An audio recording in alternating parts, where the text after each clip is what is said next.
After story, Ghana's Central Medical Stores, which supplies medicines to diverse health facilities nationwide, does not have in stock the psychotropic medication for the treatment of mental illness. This is because no budgetary allocation was made for their procurement in 2017, compelling the mental health facilities to either purchase the medicines on credit or rely on donations for the treatment of patients. This was disclosed by the Deputy Director of Pharmaceutical Services at the Mental Health Authority, Fidelesia Bakodie, at the 2017 Mental Health Annual Performance Review meeting at the Volta Regional Capital Hall. Fred Kwame Asari's report. Operations of the authority in 2017 to identify challenges impeding the full realization of the authority's objectives and also influence. During a presentation on the state of psychotropic medications, the Deputy Director of Pharmaceutical Services at the Mental Health Authority, Fidelesia Bakodie, indicated there was no psychotropic medications at the mental health unit of the Central Medical Stores. According to her, health facilities had to purchase medicines on credit and retail to patients or depend on donations from NGOs and pharmaceutical companies in order to continue treatment of such conditions. Currently, the Central Medical Stores does not have any psychotropic medications, and this has come about because in 2017 there was no procurement made of psychotropic medicines. Since then, since the last quarter of 2017, we have submitted our requirements to the Ministry of Health for purchases. So as we speak, we are expecting to receive some medications in the first quarter.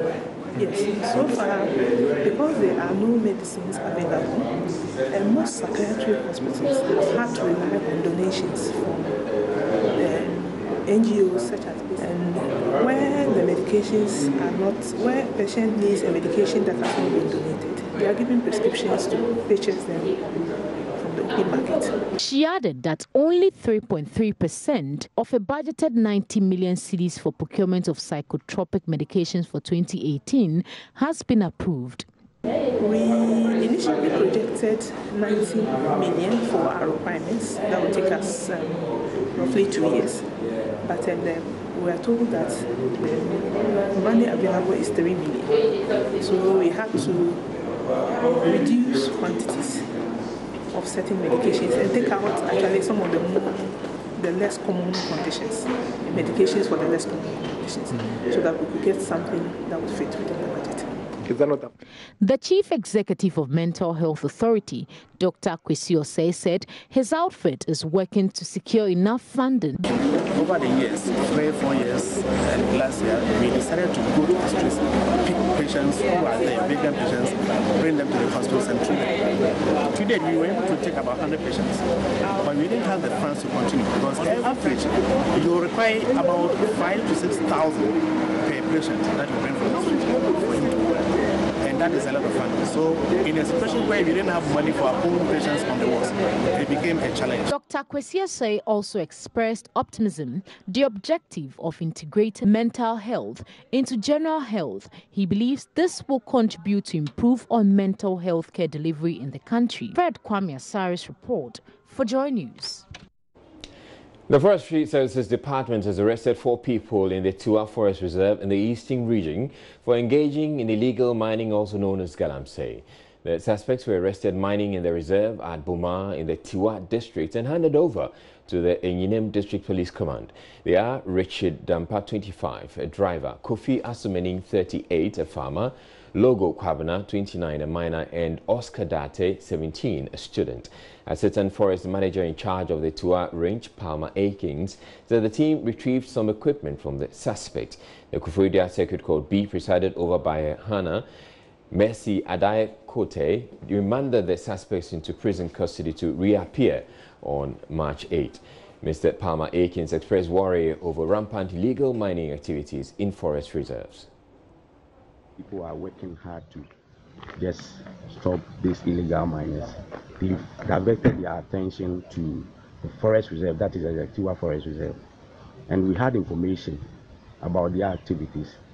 And forestry, we have a rapid response team and some of the forest guards we managed, and then we laid ambush inside the forest reserve that we entered there around 3 a.m. So we were there 5:30 that we saw some people busily mining inside the forest reserve. They've diverted river bodies in the reserve and they are doing this illegal thing. Luckily for them, some managed to escape and the team managed to arrest 4 of them. And we just brought them before the Kukufodia Secretary B. I'm surprised at the way we've been arresting them. The court is sentencing them 5 years imprisonment, fining them so much. I'm even surprised that people are so they don't want to. This punishment should be a deterrent enough to them, so that they should stop. He appealed to chiefs and opinion leaders to commit themselves to the fight against illegal mining. Our men fell inside a pit. It was very dangerous. Fell inside a pit. And when they were running, you run and, if you are not lucky, you just fall. That is, it's very difficult. And at times they are armed. You see, I usually say that the friend communities, those communities that are close to the forest reserve, they should help us, especially the chiefs there. They should help us so that we all collaborate and fight against these mining activities. It's not good. You know, as we usually, everybody knows that this Etiwa Forest Reserve, we have 3 river bodies, that is Densu, Ayensu, and Brim. They all take their source from that this forest reserve that we are managing. So I will entreat, I will beg the public or the opinion leaders to also help us. Because after all, these people stay in their houses, and if they are strangers, they come, they rent, and they stay in the communities. These people that we arrested, they are saying they are from Agutia, but they now live at Oma village, you know.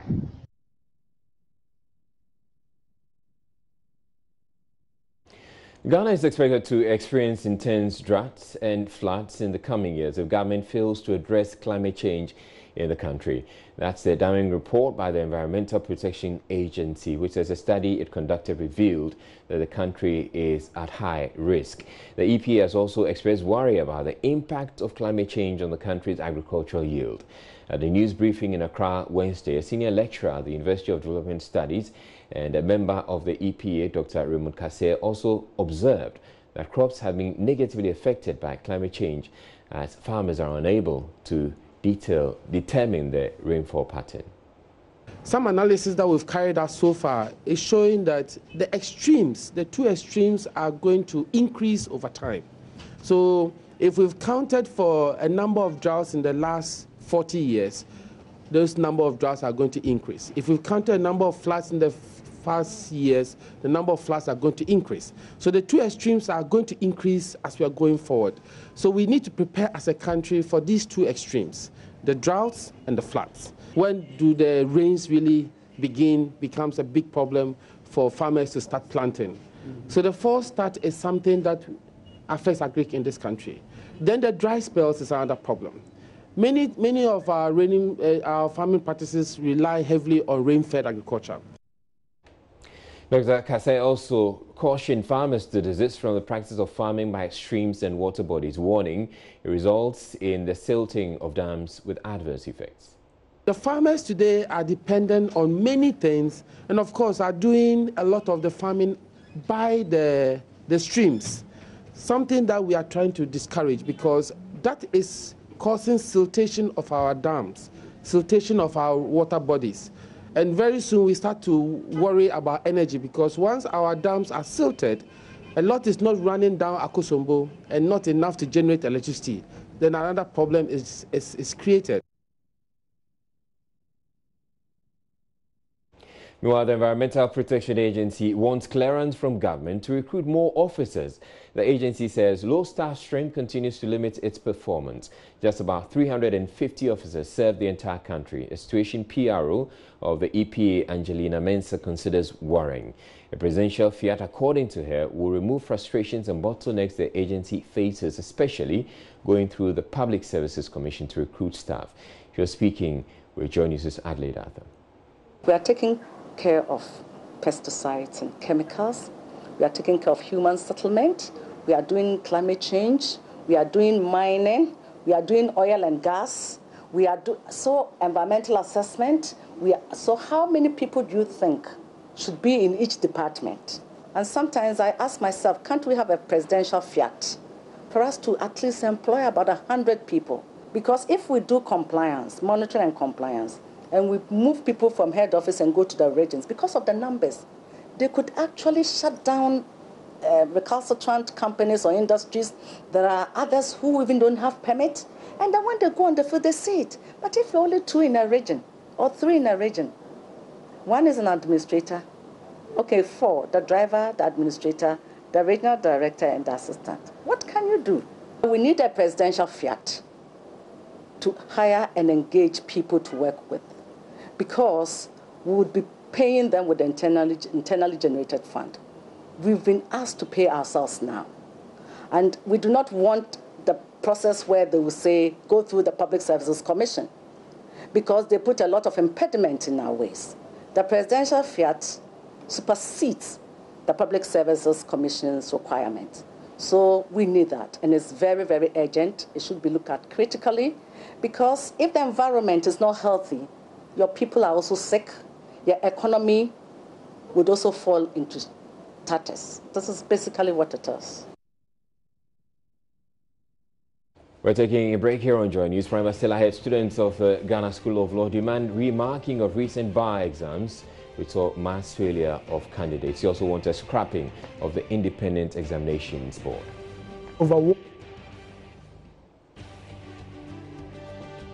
Government is also seeking a new entity to run its youth in sanitation model, which has been managed by waste management firm Zoom Lion Ghana since its inception in 2006. We'll be back with all those stories and more. Stay tuned.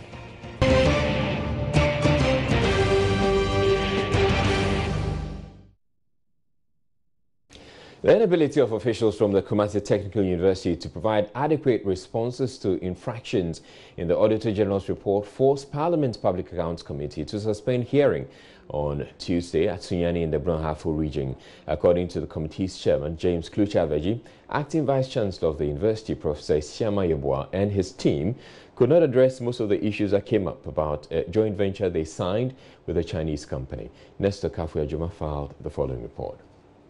Acting Vice-Chancellor of Kumasi Technical University, Professor Isiama Yeboah, stated at the beginning of the hearing that he was not privy to most of the contracts signed by the previous administration. The Finance Director, Nana Iwadapa, who answered almost all the questions from the committee members, made reference to the former rector of Kumasi Polytechnic, now Kumasi Technical University, for being responsible for those decisions. Chairman of the Public Accounts Committee, James Klucha-Aveji, deferred the hearing due to the absence of the institution's former rector to respond to the issues raised. We need to put all the people together so that we can go deep into this matter. That is why we suspended discussion on this particular issue. That at another time, we'll be inviting the university with appropriate bodies to come to Accra to come and respond to the issues. Acting Vice-Chancellor of the Kumasi Technical University, Professor Isiama Yeboah, has been explaining what is contained in their joint venture with the Chinese company. The then Polytechnic entered into a contract with Sontech to give birth to a new company called KPST. That is Kumasi Poly Sontech, KPST. And per the arrangements, Kumasi Polytechnic was supposed to have owned 40%, and then the Sontech also owned 60% of the whole distance. And the project was about assembling computers, be it desktop, laptop, tablets, and so on and so forth. And this was supposed to help our engineering and the computer science students. So the idea was a fantastic idea. Vice Chairman of the Public Accounts Committee, Edward Kale Ewura Derry, expressed the committee's displeasure about the conduct of officials from Kumasi Technical University. We are not satisfied at all. Looking at the queries that were raised and the management responses, it gives a lot of room to doubt even the entire report. Management of Sunyani Technical University was asked to get rid of their local accounting manual and get a recognized standard one for use. Other institutions to appear before the committee include MDAs and senior high schools. Nesta Kafuya Jomes report from Sunyani in the Bonafo region. The government is seeking a new entity to run its youth in sanitation model under the Youth Employment Agency from June this year. The program, first introduced in 2006, has been managed by waste management firm Zoom Lion Ghana. The Youth Employment Agency, however, says it is compelled to terminate the arrangement because of several significant challenges encountered, such as the paltry amounts paid the youth engaged under the program by Zoom Lion and the company's failure to substantiate claims regarding the number of youth it employs. My colleague Kwesi Parker Wilson has more from a news conference called by the YEA in Accra Wednesday. The contract signed between the ECOWAS Ghana Youth Employment and Entrepreneurial Agency GIDA and waste management firm Zoom Lion Ghana was to help ensure a cleaner country while also addressing youth employment challenges. Under the contract terms, Zoom Lion was charged with the responsibility of equipping the youth engaged by the model with the appropriate equipment and working gear to undertake sweeping of the ceremonial and major streets and cities, as well as the desalting of drains. A journey's expose in 2013, however, highlighted several challenges with the arrangement and the paltry sums the workers were being paid, and despite pressure on government to abrogate the contract, it has been running. The chief executive of YEA, Justin Kondua Frimpong, reiterated some of the challenges with the contract. Zoom Lion Ghana Limited furnished the agency with a total figure of 45,320 as beneficiaries across the country, detailing a regional breakdown. Based on this premise, the agency initiated a nationwide headcount to verify the figures as submitted. Out of the 45,320 names, 38,884 turned out for the exercise. In response to the discrepancy in the data, the service provider contended that beneficiary apathy and short notice given to beneficiary accounted for the discrepancy. The exercise revealed that of the 38,884, most of them were recruited without.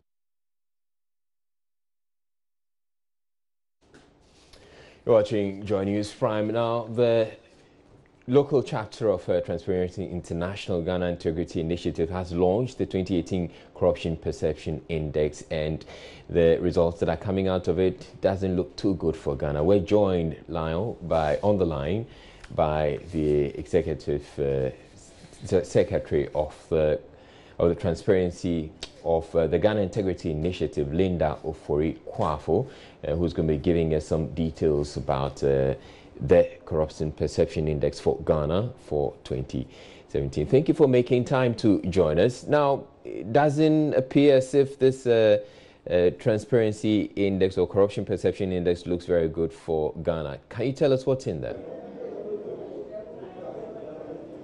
Thank you very much, Israel. I didn't hear you very well, but I am tempted to believe you're trying to ask how we fared on the Corruption Perception Index. Am I right? Yes, it turns out that we didn't do too well. So you just give us the details.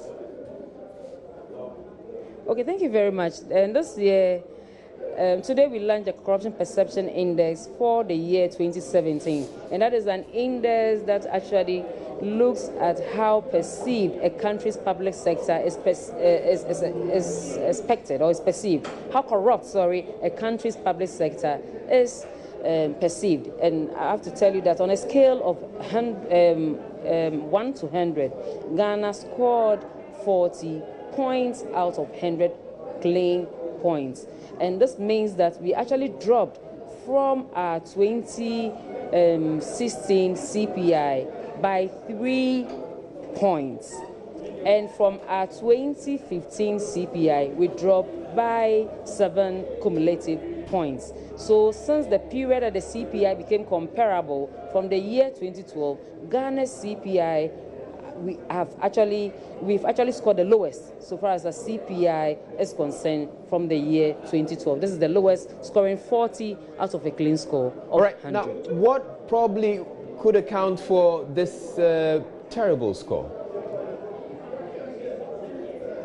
I must say that the CPI is a composite index, so we have a number of indexes that are put together and an average score is taken. For Ghana, we had 9 surveys being conducted on us for the period of 2016 and 2017, and we have 13 surveys in all. Out of these, we all know that business people were interrogated or interviewed, and experts also provided responses. I must say that there are a number of issues that came up in the year 2016-2017. The 2017 cases, allegations of corruption might have influenced these surveys. And I'm saying so because we were not able as a nation, and we all know this, to actually investigate and sanction perpetrators of corruption during this period. It is now that for the first time we have one of the matters being in court. We have talking about the NCA matter, but the bus issue. We talk about the corruption-related cases that came up during the elections, for instance, the bus rebranding. There are many others that have come up.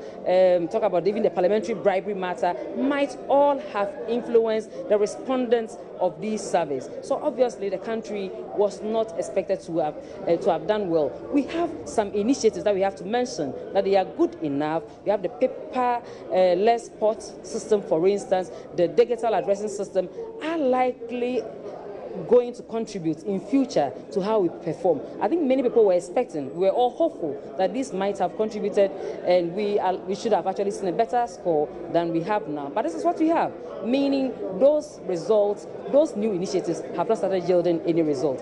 With the special prosecutor coming on board, we are hoping that in 2018-2019, if all goes well, Ghana should be able to get a better score on the CPI, like the Botswanas, the Rwandans, and others are doing. I also want to announce that for the world, globally, it was New Zealand and Denmark that did very well on the CPI. But we have countries like Cote d'Ivoire, Seychelles, and others beating Ghana, even though we also beat some 30-something other countries. Countries like the Congo, the Somalia, which are actually coming out of war, are not countries that when we beat, we should be so excited about. But we should be challenging Botswanas and the rest. I know also that you regularly also look at the performance of the various institutions within the country, such as the police and the rest. What does it look like on that front as well? The Corruption Perception Index does not consider the performance of these institutions. So it is a global corruption barometer, which will be launched very soon, that will look at the performance of these institutions. And so we did not consider that. We are just looking at the performance of public sector institutions that do business with business experts and business people that come into the country. All right, thank you very much, Linda Ofori-Kwafo. Linda Ofori-Kwafo is with the Ghana Integrity Initiative, the local chapter of Transparency International. And as you just said, they've just launched the 2017 Corruption Perception Index, and Ghana scored a paltry 40 out of a possible 100 marks in the rankings. We're taking a break here on Joy News Prime to bring you business news, but still ahead in the bulletin. Students of the Ghana School of Law demand remarking of the recent bar exams, which saw mass fail of candidates and a scrapping of the Independent Examinations Board.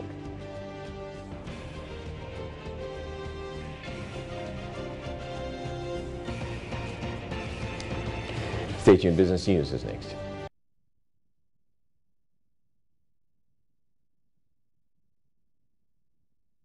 Hello again, good evening to you. Time now for business. Finance Minister Ken Ofori-Atta has confirmed the ECOWAS common currency, the ECO, will be a replacement to the Ghana cedi and all other currencies in the sub-region. The presidential task force set up by ECOWAS to spearhead the roadmap for the implementation of the single currency after a closed-door meeting in Accra today agreed that irrespective of how many countries meet the convergence criteria, the region will go ahead to introduce the common currency in 2020. Ken Ofori-Atta has been explaining in an exclusive interview with Joy Business. Our president, of course, has been a champion of this, and he felt strongly that given, if you look at the European Union in 1951, with a GDP of about 4.7 trillion, and now the EU with about 50 trillion, it indicates to him the need to accelerate it to bring prosperity to the region. So after 2020, if we are able to meet and Ghana is enjoying this ECO, what will happen to our cedi? Well, ECO replaces all the currencies in the region, and we all join a single currency which could be flexible or which could be fixed, and that will be determined through a series of analysis that are being done in the next 2 months. But there hasn't been a deadline for the other countries to also come on board. That's if after 2020 they are not able to meet. Well, I mean, it's no different than the EU, in which some countries came, and then Greece and Italy and all those came later. But the key issue was that the union was formed, a common currency was being used, and others joined when they were capable. But once you begin to see the ease of which business is happening, I think it doesn't take much to then convince the others too. Meanwhile, international trade relations expert Frederick Alipui is calling for a total abolition of the convergence criteria, a prerequisite for the implementation of a common currency for ECOWAS nations. He said the criteria will negatively affect business transactions among members in the sub-region if not taken off completely by 2020. Members of the ECOWAS Commission have agreed to introduce the currency despite challenges faced by some countries in meeting the criteria. And therefore, the recommendation of the Presidential Task Force that those who are ready should move ahead is in order. And I will give my professional support to it. Okay. And so what do you also make of the criteria that are being prescribed into the negotiation or the deal? Yeah, the criteria, from experience, we have seen that they are difficult to meet. You know, the convergence criteria, the requirements of budget deficits, etc., are difficult to meet, as we have seen. But I will say that it is also possible that we, as Africans, we are much more practical in the way we do things. The traders are on the ground. They have their own ways of paying themselves in West Africa and across Africa. They pay themselves by mobile money. They pay themselves, hand to hand. They pay themselves by barter. Why don't we use practical ways of promoting intra-African trade? Now, away from that, the Tourism Research and Advocacy Center, TRAC, says despite the over 30 years of interventions to enhance tourism to make it a major vehicle for the country's economic transformation, there are still policy-related weaknesses and supply factors undermining the sector. This is part of the outcome of a survey conducted by the center. Head of Department of Tourism and Hospitality at the University of Cape Coast, Professor Kweku Boakye, is therefore calling on government to engage more tourism industry players to come up with best solutions to challenges facing the sector. Charles Aiti reports. The survey by the centre mentions defective policy regime, limited attraction offerings, poor supporting infrastructure and a weak operating environment as having culminated in stagnated growth in demand and also stifling performance of the sector. Head of Department of Tourism and Hospitality at the Cape Coast University, Professor Kweku Boakye says government must engage more with industry players in the tourism sector so as to sustain its growth. And because we have not paid attention to the structural nature of these issues, they keep recurring, regardless of the form they manifest themselves. I liken it to putting a good seed in poisoned soil. No matter what you do, you're going to get some difficulties in getting at the very least, the desired yield. According to him, government may also want to consider opening up investment opportunities in the sector, as well as creating a suitable environment for local players in the hospitality sector thrive. Let's revisit the policy framework. Let's have a second look at the political economy the operational structure, the institutional arrangements we have in place. When we have those set out properly, the rest will fall in line naturally. Meanwhile, Tourism Minister Catherine Afeku says her ministry is implementing policies that best favor both local and international investors. Speaking to Joy Business in an interview, the minister outlined some plans for the industry. A cabinet subcommittee that I'm a member of, the social services, approved, pending the main cabinet approval, a legislative instrument that allows my ministry to take over the tourist sites in conjunction with the district and municipal assemblies where the site is and the traditional rulers, so we can retool, rehabilitate and spruce it up to international standards. We do it in number of tourists. Last year we had 1.3 outsiders coming in, and then internally we had 3.5 million people traveling back and forth within the 10 regions. We are projecting 5 million. We want to target 5 million tourists, not just based on the CNN advertisement, based on policies and strategies that we'll put in place. The report by the Tourism Advocacy Research Center provides a general overview of the performance of the sector over the period in question by capturing and analyzing the performance of tourism sector over the last 3 decades. And the Ghana National Association of Small-Scale Miners is calling on government to immediately lift the ban on their activities to save members from further financial misery. According to executives of the association, members have incurred over $500 million for the period of the ban. The association says it also views the ban as discriminatory to licensed small-scale miners, since large-scale mining companies are still allowed to operate. Addressing a news conference in Kumasi, General Secretary of the association, Godwin Ama, wants government to lift the ban completely. Cabinet has approved, and then the launch of the MMIP was supposed to take place on the 9th February 2018. But it has been cancelled, and we don't know why. Do you get it? Because we knew that that project is looking at the long term for the industry. And it's the first time that a document like that has been developed. And it is not an ad hoc approach or a short-term base, or the players, that's the actors in the mining industry, were also consulted. So it will not misalign with the realities of the ground, because the buy-in of the small-scale miners are also part of the whole process. So if this thing had been cancelled and a government has supported it, Australian government has supported it, and we don't know what we are doing as, what is the clear direction of the industry?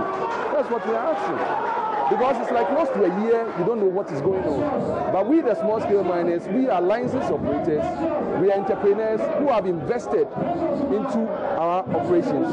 We went through the legal process, and we are seeing that government is infringing on our rights as miners to operate, because both the small and the large-scale operators, we are being regulated with the same mining law. If we are all under the same mining law, and are we saying that it's every large-scale operators that are doing the right thing? Do you get it? So the fact those who are not doing the right thing should be dealt with. In other news, the proposed tax stamp policy initiative by government is expected to begin in March 1 this year, despite concerns raised by some beverage companies over the policy. The Beverage Manufacturers Association, at a press conference, called on government to halt its implementation and also threatened to close down until their plea was taken. However, technical advisor to the Commissioner General of the Ghana Revenue Authority, Henry Yentumi, thinks otherwise. Ebenezer Sabuti has more in this report.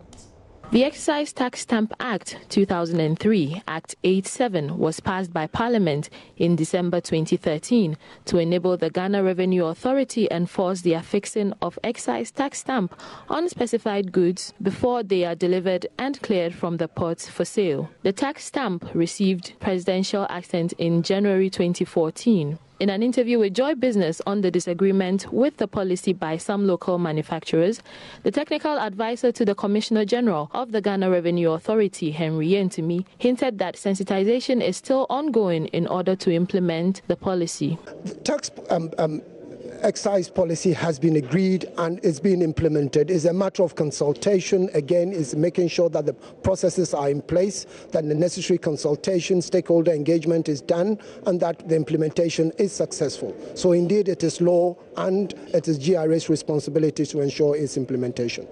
On his part, Chief Executive of the Private Enterprise Federation, Nana Osei Bonsu, thinks government should give more room for businesses to understand the policy. So what we're reviewing to address the burden on the businesses for being in compliance, and we hope that the listening government will grant us the room to make it easy for businesses to be in compliance. You just mentioned the MSMEs who are not too much into the tax thing, saying that the GRA or the customs needs to do more of sensitization. What form of sensitization are we talking about here? We have a tax code.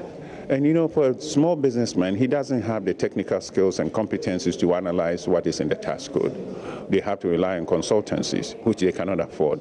So things that are possibly in their best favor, they don't take advantage of.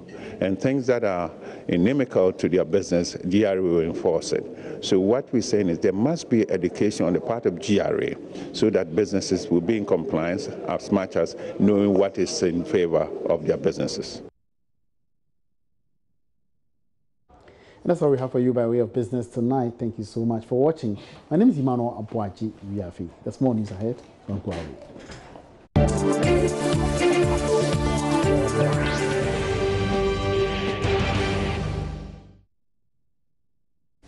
Students of the Ghana School of Law are demanding a remarking of the recent bar exams, which saw a very high failure rate. Of the 474 who sat for the exam, only 91 passed. The students also want their colleagues who reportedly failed the exams to be allowed to write the supplementary exams to be conducted in June this year. At a news conference to demand the scrapping of the Independent Examination Board, the students alleged some members on the board do not have the requisite qualification to examine law students. There's more in the following report.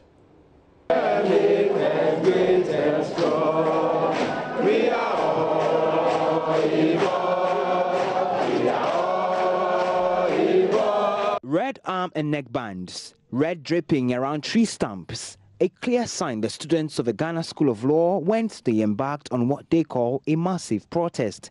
What for? Well, the students are demanding, among others, the scrapping of the Independent Examination Board of a school, which they say is an illegal body not backed by law. The action comes just a day after it emerged only 91 out of the over 400 students passed their bar exams. The revelation, which has been described as unprecedented, has been blamed on many factors. At a press conference, Vice President of the Ghana School of Law's SRC Kumasi campus, Lenin Ananieje, outlined a number of demands, including the scrapping of the board. We totally reject the results as has been brought by the Independent Examination Board. But most importantly, this remarking must not be done by the Independent Examination Board as allowing the same body whose conduct we are complaining against superintend over the remarking would amount to a breach of the rules of natural justice. For a student to seek for a remarking of a script, that student ought to make a deposit of 3,000 Ghana cedis per script in order to qualify for a remarking. It is the position of the SRC that this 3,000 Ghana cedis required is unconscionable, it is unreasonable, and it is unconstitutional. Because according to Article 296 of the Constitution, where a power is compared, the power should be exercised candidly, fairly, and reasonably. And the requirement of a deposit of 3,000 Ghana cedis is capricious, arbitrary, and unwarranted. The student body is also alleging some members on the Independent Exam Board have no business there since they have no legal background. Here's SRC President Sami Jemfi. A body which is not backed by any statute or any law, whose members are not even qualified to be lecturers. Some of them are not even qualified to be lecturers at the Ghana School of Law, because we know that there are some members of the IEB who don't have any legal background. Some of them are chartered accountants. Some of them are teachers in colleges in UK. I wonder, I don't know whether they couldn't find any qualified people in Ghana With all the best lawyers we have and the best legal brains we have, they couldn't find any qualified brains in Ghana, that they had to go to a college in the United Kingdom, appoint a lady, and they use our school fees, our money, to pay their air flights, to pay their allowances for them to be failing us the way they are failing us. If Justice Robbery is not teaching the law of evidence rights, if a renowned law teacher and law lecturer like Maxwell Lupoku-Ajima is not teaching the law of evidence rights, if Justice Ani Yabua, Justice of the Supreme Court, Justice Mafosao are not teaching civil procedure,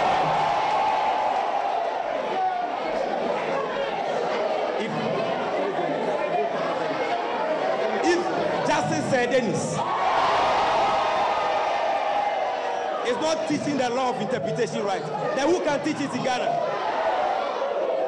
And you see, if Justice Brobe cannot assess his students, if Maxwell Lupoku-Ajima cannot assess his students, if Justice Mafosao, lawyer Ebo Kwanzaa cannot assess their students, you think that Mr. Soti, who is a chartered accountant, and teachers in colleges in the UK can assess law students? The student body is calling on the General Legal Council and management of the Ghana School of Law to address the matter. The SRC says it will in the coming days submit a petition to Parliament on the issue.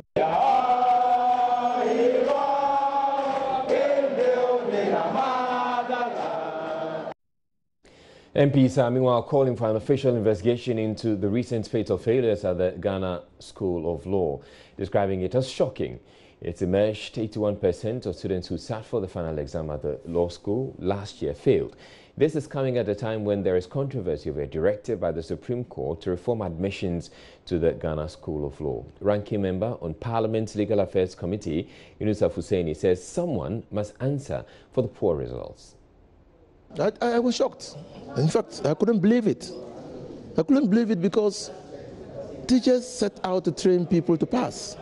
No teacher will set out to provide a course of instruction for pupils to fail in the final analysis. In fact, it tells on the teachers.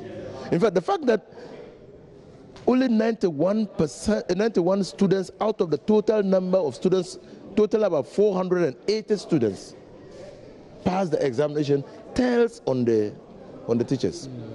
What should happen going forward? You think an investigation will be necessary? I'm calling for an investigation into how teaching is done at a law school, how knowledge is impacted, and what are the intermediary steps that are put in place to assess the progress of students.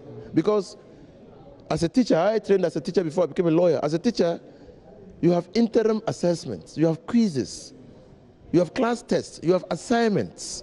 All that will help you to track the progress of a student and to determine whether the student is otherwise prepared for the final exam. We don't do these things because we have to do them. We do them to help us to assess the preparedness and readiness of our students. And so were they doing that? Were they doing that? If they were doing that, what did the examination or quizzes show? Meanwhile, MPs remain confident a legislative instrument seeking to regularize admissions to the Ghana School of Law will not pass. Following a Supreme Court ruling last year, the law school submitted the regulation to the House to provide legal backing for entrance exams, among others. The LI, which is 10 days old, will mature in 11 days. Member of Parliament's Legal Affairs Committee, Shaibu Mahama, says some MPs are gathering signatures to get the bill rejected. From what I'm gathering in the House, I don't think it will pass. I don't think it will pass. Yeah. Why are you so convinced it won't pass? Well, I mean, I'm sure you know the history of this whole LI and the Joint Committee of Subsidiary Legislation and Parliamentary Legal and Affairs met to look at it. We're supposed to submit a report to the plenary, and we have listened to the students from the association and then the General Legal Council, and so a report will be submitted. But what I'm gathering is that, I mean, a section of parliamentarians are gathering some signatures to throw out the bill. And will they get a 2/3 majority? You think, do you get the sense that they will get that much to overturn it? I'm very confident that they will get a 2/3 majority. I will vote for it. In a related development, Vice Chairman of Parliament's Subsidiary Legislation Committee, Bernard Ahiafo, has rejected demands by law students for a scrapping of the independent examination body at the Ghana School of Law. Personally, why the need for an independent examination board? I recall that some time ago, we have been blaming the lecturers who are responsible to teach the students, to set the question and mark the examination, that every man invested with power is liable to abuse it. They set the question. Sometimes we talk about leaking of the question. Also, we talk about in marking, doing favoritism when it comes to their favorite in the class. So if in the wisdom of the General Legal Council, they want the examination to be conducted by an independent body, just like in the LI, the entrance examination, one of the regulations is saying that the examination is supposed to be conducted by that independent body, so that it will not appear as if the members of the General Legal Council are trying to favor a cross-section as against other people, because there are a lot of insinuations in that particular area. So if the way to go is to put in place the independent examination body, so that after examination the papers will be marked by that independent body, just like the West African Examination Council concept, for me, I do not have a problem with it.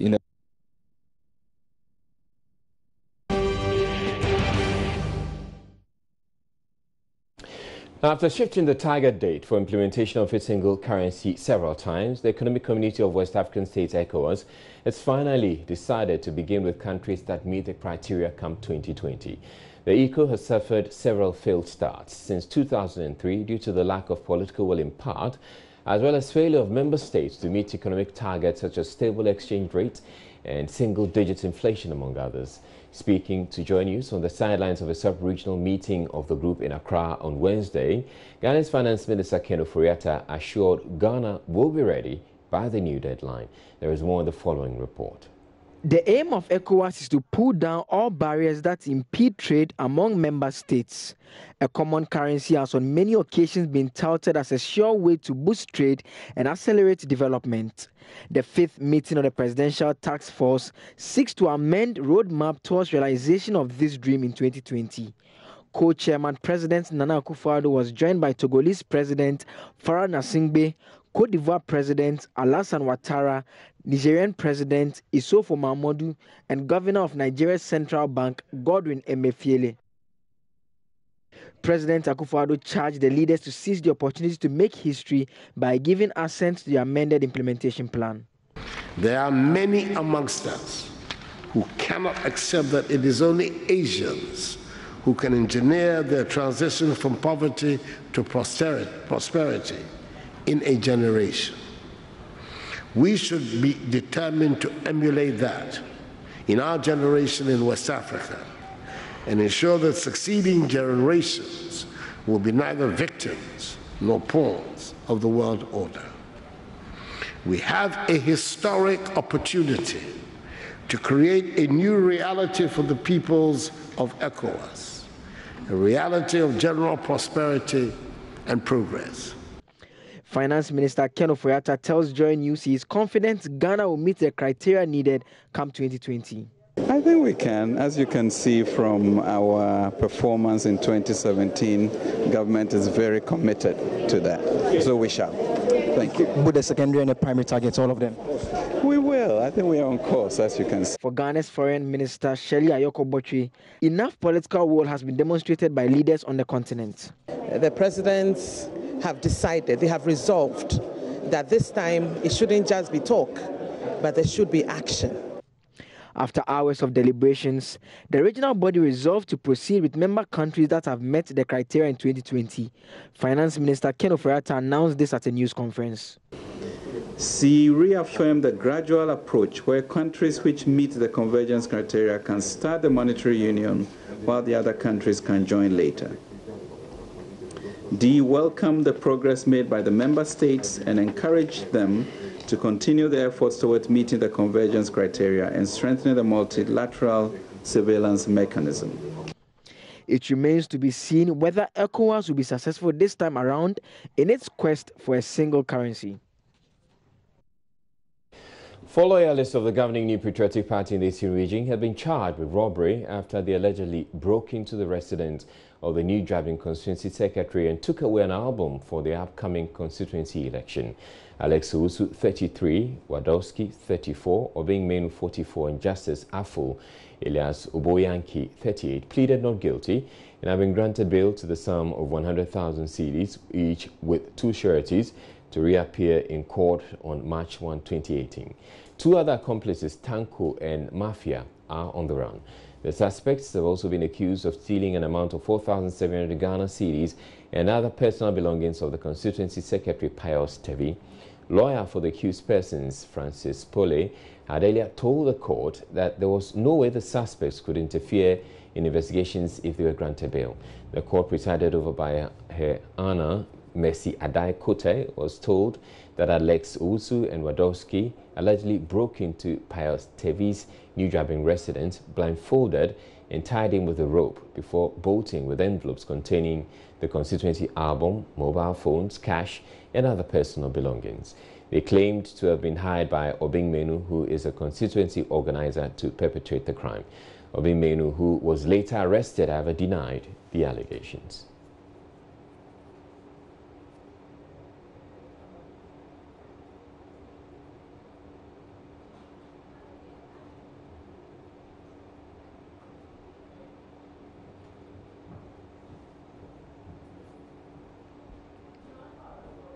Now, 11 million standard toilet facilities are expected to be built across the country by June 2018. That's according to Sanitation Minister Kofi Adam. Then follows a Joy News documentary and a date with the latrine man, which highlighted the fact that right there, here in Accra, at Old Fadama, there are public latrines operating the pan latrine system. It's very sad. That shouldn't be happening, and that's why the government secured the funds to be able to implement the Greater Accra Metropolitan Area project called Gamma. We've since awarded 11,000 toilets contract to some vendors. They've begun. I've not gone out yet to see exactly where they've started constructing, but we've awarded the contracts to them. They've signed and they've gone on the field, and we're yet to go around and monitor. And certainly, I don't think within these past few weeks or month they would have done too much work. But that should replace the pan latrines that we see in Old Fadama. Would this include would this include specifically Old Fadama? Absolutely.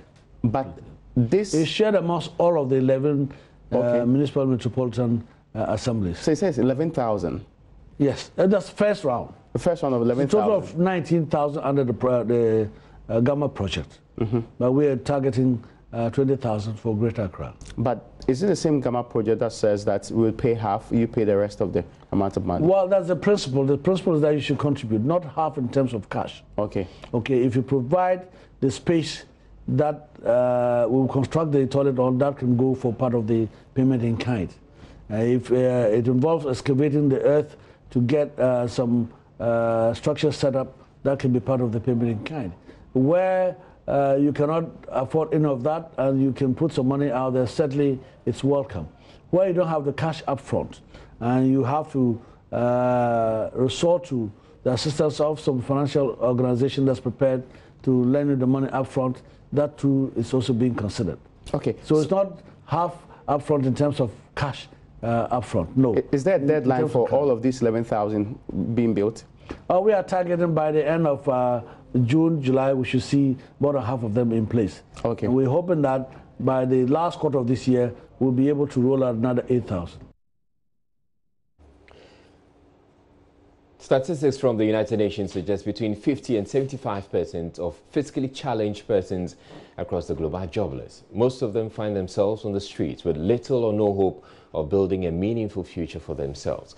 While some beg for alms, the few who venture into various trades have to contend with discrimination in the patronage of their work. In the following report, Prince Appiah tells the story of a visually impaired young man who sings on the streets of Kumasi for survival.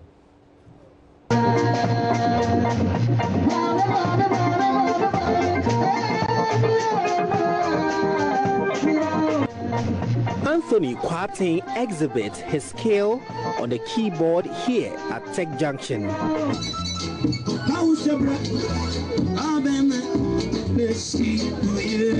He also sings with passion.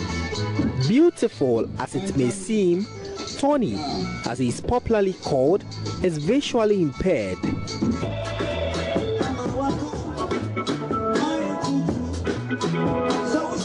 At age 2, Tony suffered from one of the childhood killer diseases, measles, which strangely affected his eyes. After fruitless effort to find a cure, it cost him his sight. I'm an orphan.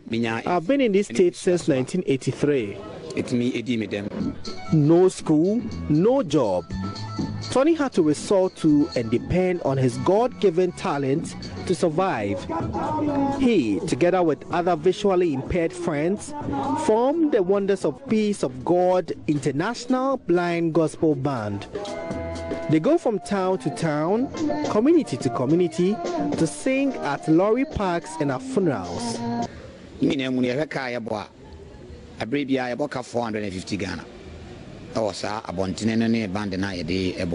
rent the instruments at the cost of 450 cedis, including transportation to venue of every show.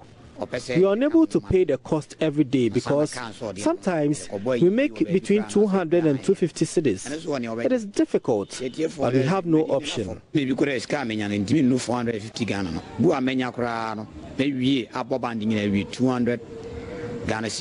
So according to the UN, 80% of persons living with disability live in the developing countries.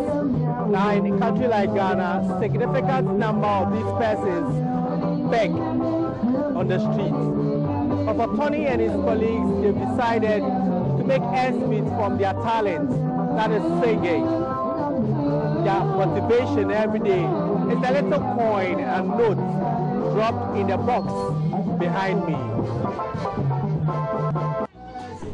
From the guitar, keyboard and drums, the band never owns any instrument. A very worrying situation to them. Staying on the street has not been easy for Tony and his colleagues. Last time at Abrepo Junction, a woman nearly pushed our instruments on the ground. She insulted us and said we were making unnecessary noise there. I always cry when I remember. Tony has been married for 8 years. He has 6 children, including 2 sets of twins. He has written about 30 songs. He is among many young visually impaired talents in need of help on the streets of Ghana. If government can support us with sustainable jobs to get us off the streets, we will be happy. Ghana is one of 172 countries to have ratified the UN Convention on the Rights of Persons with Disability. Nonetheless, inequality, especially in developing countries, has increased by 11%. These widening disparities require sound policies to empower the vulnerable, like physically challenged. Prince Appiah reporting. As many as 180 friends, family and other loved ones have been killed in more than 1,000 road crashes in January 2018 alone. These are the worrying statistics released by the National Road Safety Commission. The Executive Director of the Commission, Engineer May Obri-Yabwa, is calling on the Transport Ministry to establish a regulatory body to ensure compliance in the transport system.